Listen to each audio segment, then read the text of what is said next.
So welcome back to the Tezos Developers Day in Paris 2020. This is the last session of the afternoon, of the day.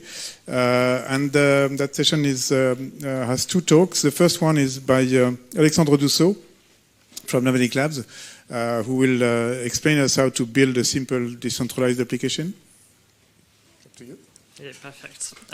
In the microphone. So yeah, I'm a developer from Nomadic, and going to talk to you about decentralized applications.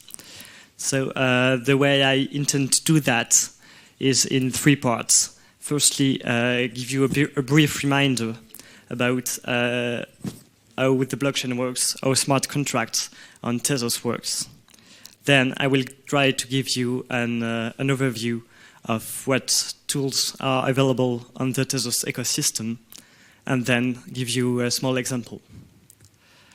So when we say decentralized application, really what we mean is a client-facing application that calls from some state on the blockchain. But in reality, it's a bit more complicated than that. Because when we say on the blockchain, it's actually a smart contract that is located in one of the blocks.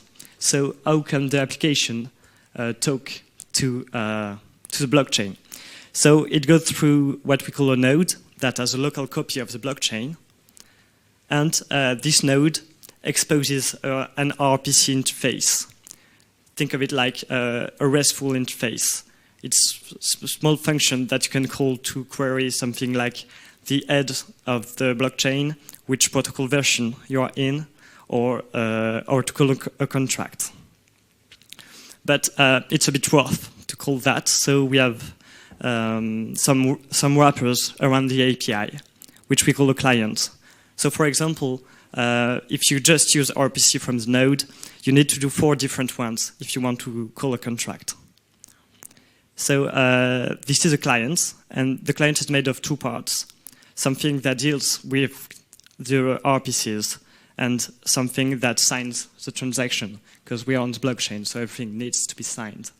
And basically, the application will call a client that will call a node that will do some operations on the blockchain. So a smart contract on Tezos is made of 3 main parts. First, the balance, which represents the number of tokens that are stored on the contract. Some storage space, which is persistent space that remains between contract calls, and the code of the contract, which is itself divided in 3. Firstly, some code that describes the different entry points that you can call, something that describes the shape of the contract, which could be a number of a more complicated object, and then the code instructions. So in Tezos, there is conventions to respect. Basically, a contract, any contract must take as its input a pair of the parameter that is given by the user when he calls a contract, and the current value that is stored in the storage. Then the contract will execute all its code, and when it has stopped doing that, it will output the transaction to emit and the new storage value. Because on Tezos, a contract cannot do side effects. So if a contract wants to call another contract, it will need to emit a transaction as its output. So here is an example of a contract call. If you have a wallet contract, which basically holds some tokens for you and allows you to do transfer. And let's say that Alice calls that contract with the entry point send, which is basically send Bob 200 meters. You can see that it will call the contract, and the contract, when it has finished executing, will transfer 200 meters to Bob.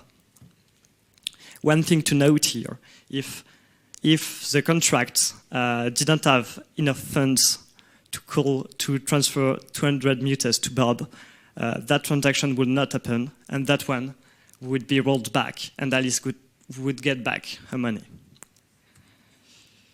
So now I'm going to talk about the smart contract languages that are available on the Tezos blockchain. And the first of them is Michelson. It's basically the assembly of the Tezos blockchain. Its aim is to be something kind of like the Ethereum bytecode, and to be a low-level language that other languages compile down to. However, it also tries to be somewhat readable with some efforts. It's also statically typed, which is nice, and is tag-based, which could be esoteric to some of you. Here is an example of a simple counter in Michelson. A counter contract basically only do one thing. It has one entry point, and every time you call it, it increments its storage value by 1. So I won't go into too much detail, but basically you can see here that it doesn't take any parameter, that its storage is just a natural number. And its code, it says take the storage, add 1 to it, and then respect the convention call. Then you've got LIGO, that is a high-level language which has variables, supports arithmetic with binary operators, which is nice, and also supports several syntaxes, like inspired by Pascal, OCaml, or ReasonML. There's also a web IDE, which is always nice. Here is the counter LIGO, so that piece of code is almost the same. And then you can see that we respect the convention call by taking a parameter storage tuple and then incrementing it by 1. You've also got SmartPy, which is a Python library for creating smart contracts.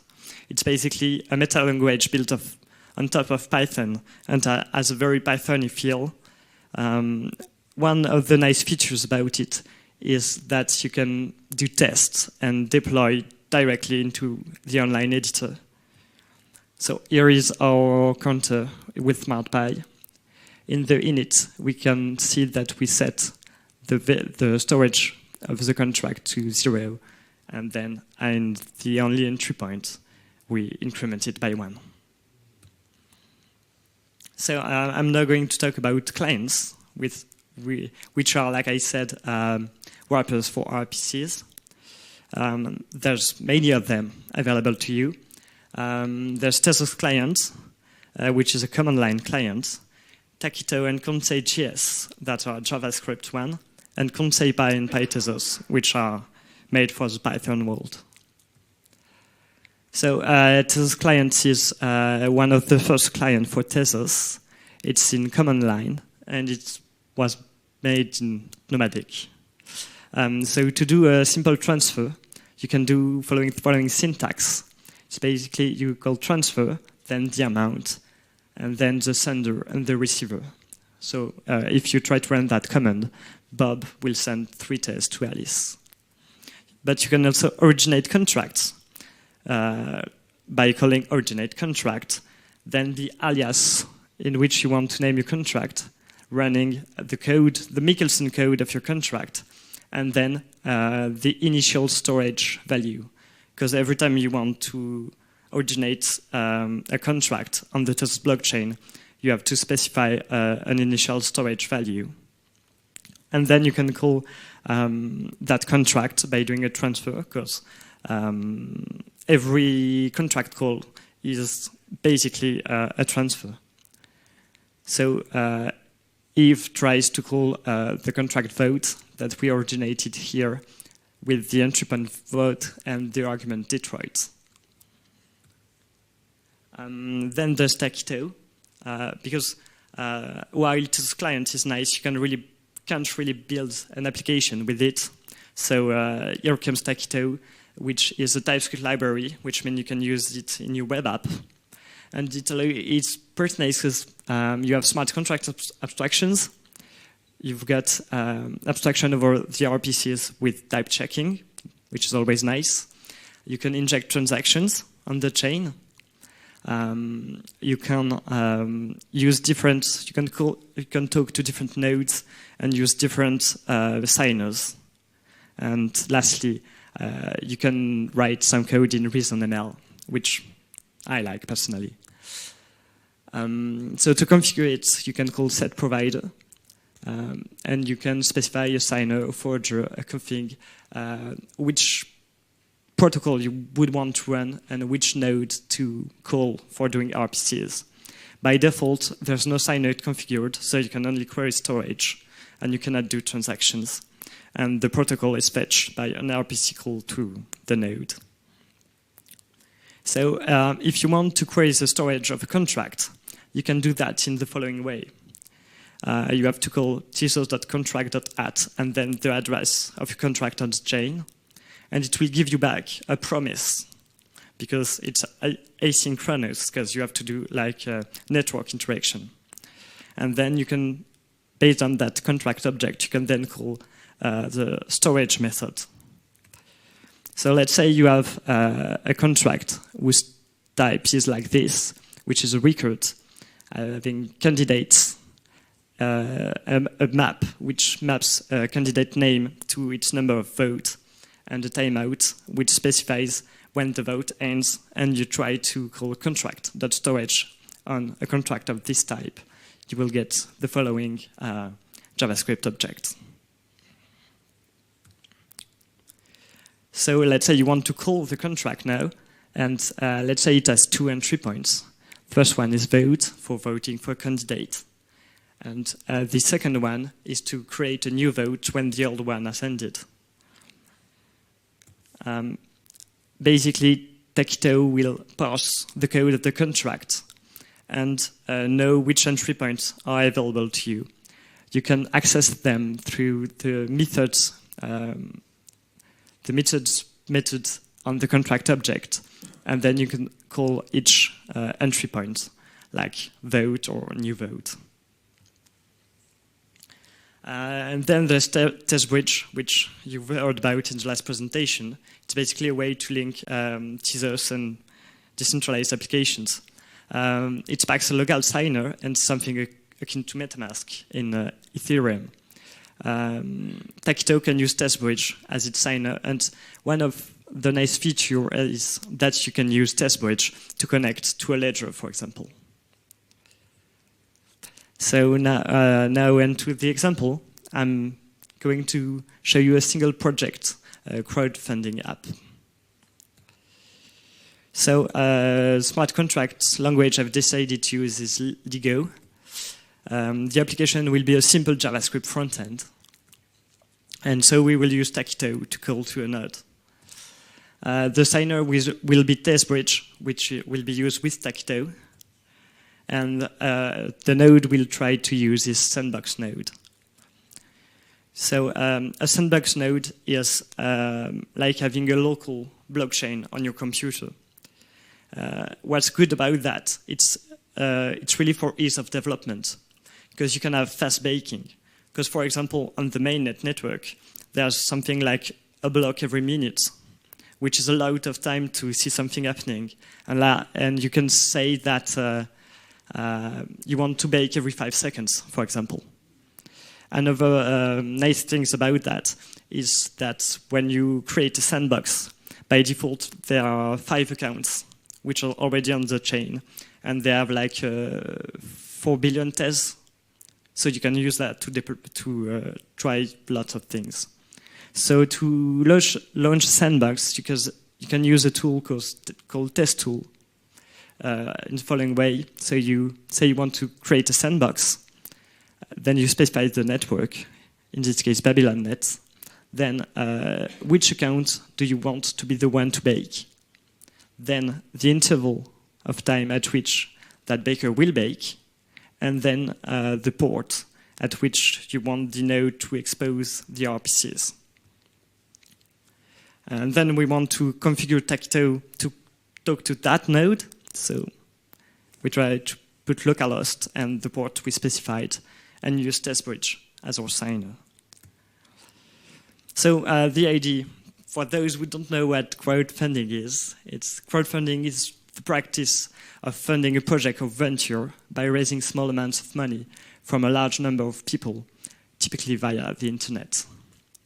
So we'll try to specify that a bit more in detail. So a project creator creates a project, specifying an amount of tokens to attain and a time frame in which to raise that amount. This is done one time, so it feels like it could be done at origination, when we originate the contract. As long as time has not run out, anyone can now pledge a certain amount of tokens to fund the project. This could be one of our entry points. When time has run out, there's two ways to proceed. If the goal was attained, the project creator can transfer all the tokens on the contract to their account. Which means if I'm a project creator and I say like, I want 100 Tez to develop my project, and if people have given like 200 Tez on this contract, I can get back to 200 Tez and try developing what I wanted to do in the first place. So this could be a second entry point. And lastly, if the goal was not met, each individual person that donated some amount of tokens to the contract can now get back what they gave. So this could be our third entry point. So following what we said, we can see the type of parameter, which is pledge for the pledge entry point, fund for if the goal was met, and claim back for if it wasn't. You can see here that every entry point takes units because everything we need to do what we need is actually inside the transfer.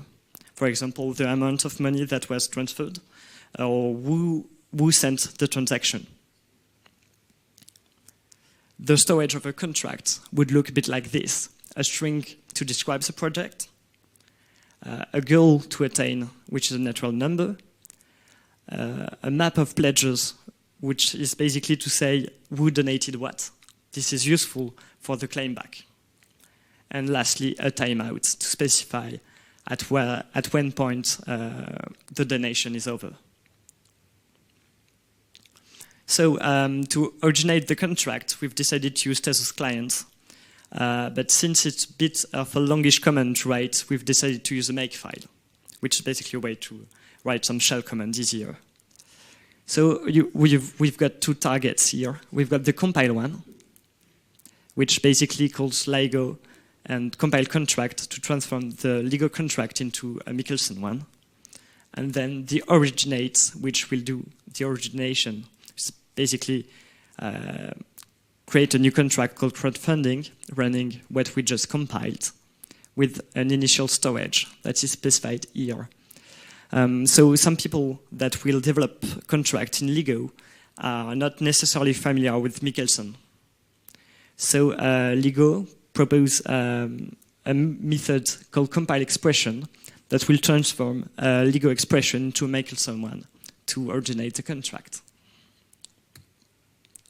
So this is a web page we kind of want to have, basically saying the goal, how many was donated, when the contract ends, and the way to specify an amount of money to pledge. So in HTML, that looks a bit like this. What's interesting is we've got button called button pledge for pledging, button fund for funding, and button claim for claimbacks. So now in the JavaScript code of our application, we want that when the user will click the button to pledge, for example, or to claim back, the tacto will call the contract on its correct entry point. So for example, here, we try to find the button claim, and we add an event listener, which basically says, whenever the user clicks on this, we will call this method called call contract with claim, which will do methods.claim, which is what we explained before. So basically, what this amounts to, what happens really when the users click on a button. So the user clicks on the button pledge, the app will then call tacto, that will in turn call the signer. At this point, the user needs to input its key in a test bridge to really sign the transaction. that will be given back to Taquito. Taquito at this point will return a promise to the application that will be fulfilled when the operation is really included in the blockchain. So then it will inject into the node that operation and pull the head to see if the transaction has been included. And when it has been done, it will resolve the promise and the app will update its UI. So now a bit of demo. I've tried to record some stuff for avoiding the demo effect of things not working. So here is the origination.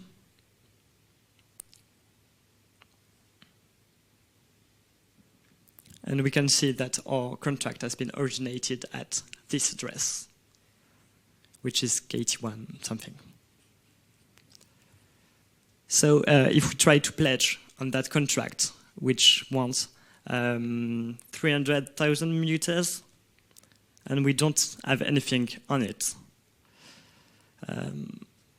If we try to pledge, it will open test bridge, and you can see here that that we are on BabylonNet, and we are indeed querying the local node. I'll try to give money with Bootstrap 1. Then we can see that our request did come from our app into our local node. Then we prove. We see that it's okay, and when we get back to the page, the result has been updated.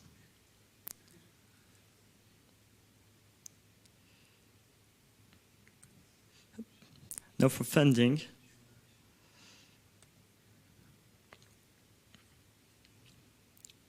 So we can see that Bootstrap 1 has an amount, a balance that ends with a 2.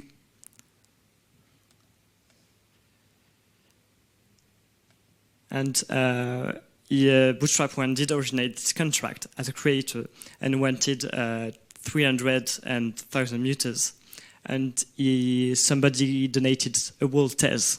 So the goal was met, and now we can fund this project with the Tez. So we'll click fund.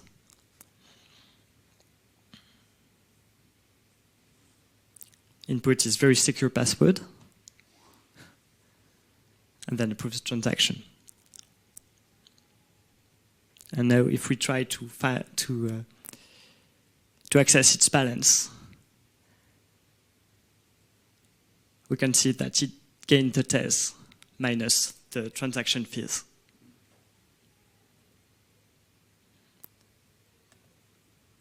And lastly, the claim back.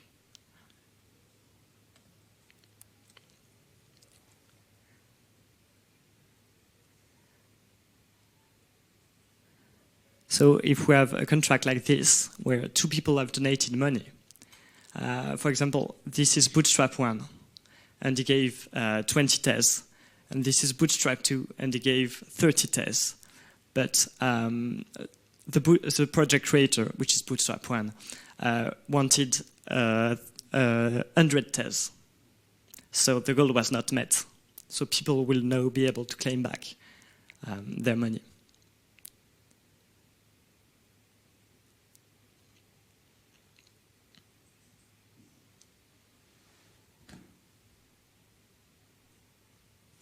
So like always, choose Bootstrap 1 account, use it as a signer, approve the transaction.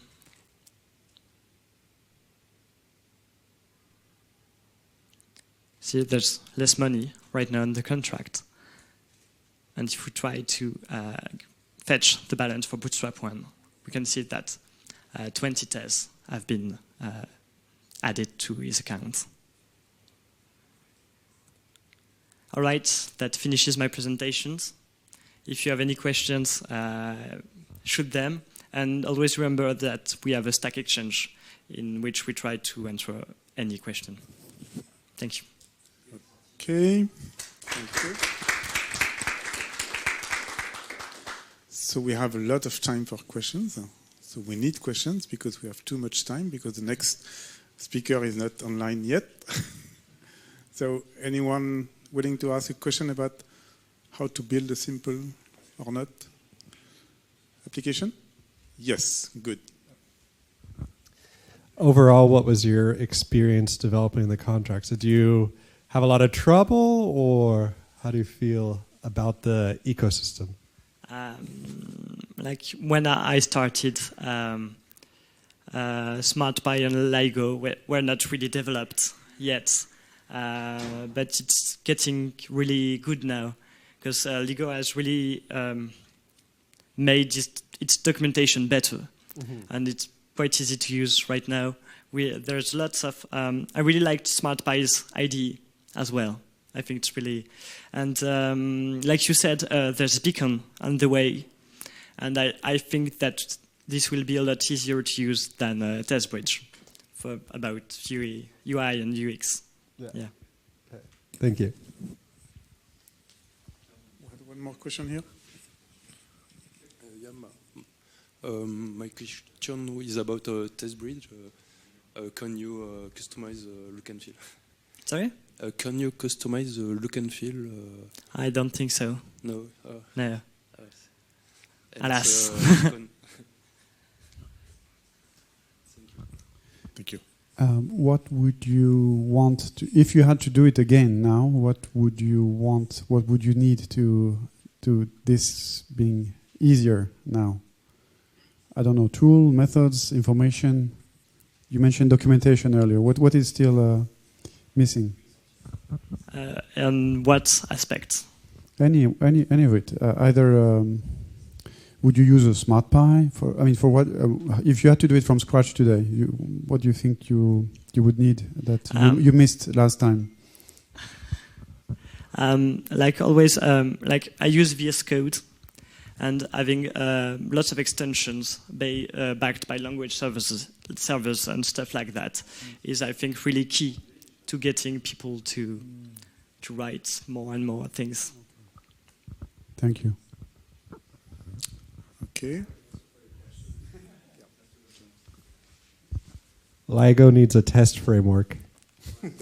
There's one that's kind of in development, PyTest LIGO, that you can use. I'm not sure about. It's on Abate repo, I think. Okay. So, yeah. Okay. One more question? Okay. So also in regards to testing, so when you mentioned the lack of unit test framework for LIGO, so that's only unit testing.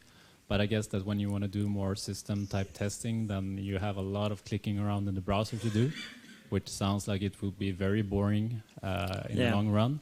So I guess this is not actually a question, this is a statement. It would be nice to have something do all of that automatically and, you know, do kind of full system testing. Yeah, definitely. Do you agree? Yeah, I agree. Okay, do we have any more questions? Nope. Thanks again, Alexandre.